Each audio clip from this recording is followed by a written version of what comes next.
Donc, c'est le site de Colibri comme ça. Donc, pour télécharger Colibri, ou bien si vous êtes directement dans le site, vous pouvez venir ici, Colibri, après Download. OK? C'est la même page. Donc, vous venez ici, il y a Colibri pour Windows, il y a Colibri pour Debian, OK? Il y a Colibri pour Raspberry Pi, OK? Il y a Colibri pour macOS. Donc, pour le télécharger, on clique sur Download ici, OK? Et directement, ça va le télécharger.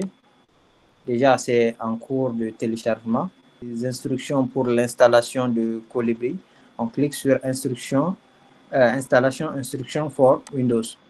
Dès qu'on clique dessus, on peut voir les étapes d'installation. OK. Selon la documentation de Colibri. OK. C'est en anglais. Donc, download la version, double-cliquer sur le fichier exe, select the language of installation, la langue d'installation, Python, installer Python 3, OK, confirmer l'installation et l'upgrade, follow the rest of instruction in the Colibri installation setup result. Après, il lance Colibri sur le 127, le localhost 8080, le 127.0.0.1. Donc, après, il demande la confirmation du firewall du Python, OK, par le firewall, vous acceptez, et c'est fini. Voilà l'installation complète de Colibri. Donc, il y a une vidéo aussi qui est déjà disponible sur YouTube. Voilà, OK. Donc, je double-clique dessus. Il demande l'autorisation, j'exécute. Sélectionner une langue d'installation, OK. Et c'est exactement ce qu'il dit là. Donc, nous, on sélectionne French, OK. Si vous êtes intéressé par autre chose, vous cliquez dessus. Après, on fait OK. Donc, ça, c'est le chemin d'installation. Colibri. Après, on clique sur Installation. OK. L'installation, on a fini l'installation, OK. Donc, cette fois-ci, on va lancer Colibri et faire la configuration, OK. Donc, voici les étapes d'installation. C'est aussi simple que ça. C'est vraiment très simple. On clique sur suivant, seulement OK. Donc, même ici, on clique sur terminer. Donc, ça va lancer directement. Il va lancer directement Colibri. Si vous le voyez très bien à l'écran, il y a le 127.0.0.1, 80-80, OK. Donc, c'est en français. On aimerait utiliser Colibri comment? OK, tout seul, enseignement à domicile personnel. On peut prendre apprentissage en groupe. Donc, si vous voulez l'utiliser directement sur votre ordinateur, vous cliquez sur tout seul, vous continuez en français, si vous voulez en arabe, si vous voulez dans d'autres langues. OK, on fait continuer. Donc, le nom complet, moi, je vais mettre Nasradine Sophia. Donc, après le nom d'utilisateur, moi, je choisis Colibri. Donc, le nom d'utilisateur, il ne faudrait pas l'oublier. C'est un nom que vous allez mettre à chaque fois. C'est votre login, quoi, en quelque sorte. OK? Bon, j'utilise Colibri comme mot de passe aussi.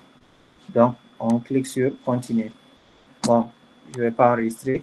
Donc, ici, il me dit bienvenue chez Colibri. OK? Il n'y a rien d'autre encore. Il n'a encore rien d'autre dans votre bibliothèque. Explorez les bibliothèques autour de vous et commencez à ajouter des contenus. Donc, voici la configuration de Colibri. On vient de terminer avec la configuration de Colibri. Il y a quelque chose d'important. Le premier compte qu'il amène, c'est le compte super utilisateur. OK? Le premier compte de Colibri, c'est le compte super utilisateur. Il y a le compte administrateur, il y a le compte enseignant, il y a le compte apprenant, élève. OK? Donc là, j'aimerais télécharger des chaînes. OK? Déjà, il propose des chaînes ici qui sont déjà disponibles que je devrais télécharger. Mais la meilleure manière de télécharger les chaînes, vous venez ici dans Appareil. OK? Après, vous cliquez sur Importer. Donc, il y a 3 manières de télécharger une chaîne. Les chaînes sont comme des bibliothèques, OK? Des bibliothèques de connaissances qui sont déjà disponibles. Donc, vous cliquez sur Colibri Studio en ligne. Ça, c'est au cas où si votre ordinateur est connecté à Internet, réseau local. Ça, c'est au cas où vous avez sur le réseau local un ordinateur qui a déjà accès à Colibri ou bien un Raspberry Pi. Lecteur attaché aux cartes mémoire, ça, c'est le cas où tu as les chaînes directement importées sur clé USB. Donc, on clique sur Continuer. OK. Voici les chaînes qui sont disponibles. Actuellement, il y a 152 chaînes disponibles. Publiques, OK. Il y a des chaînes qui sont publiques, il y a des chaînes qui sont privées. Donc, nous, on a créé à peu près 5-6 chaînes comme ça. Mais ces chaînes-là sont toujours en privé d'abord. Ça dépend du nombre d'installations de téléchargement qu'on regarde avant de rendre une chaîne publique ou privée. OK. Donc, moi, je choisis français. OK. Et voici les chaînes qui sont en français. OK. Donc, je vais utiliser ici HP Live. OK.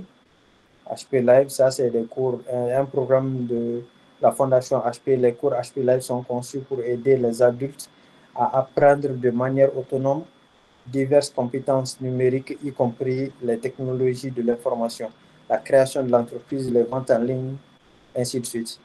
Donc, je clique sur sélectionner. Donc, dès à ce niveau, on peut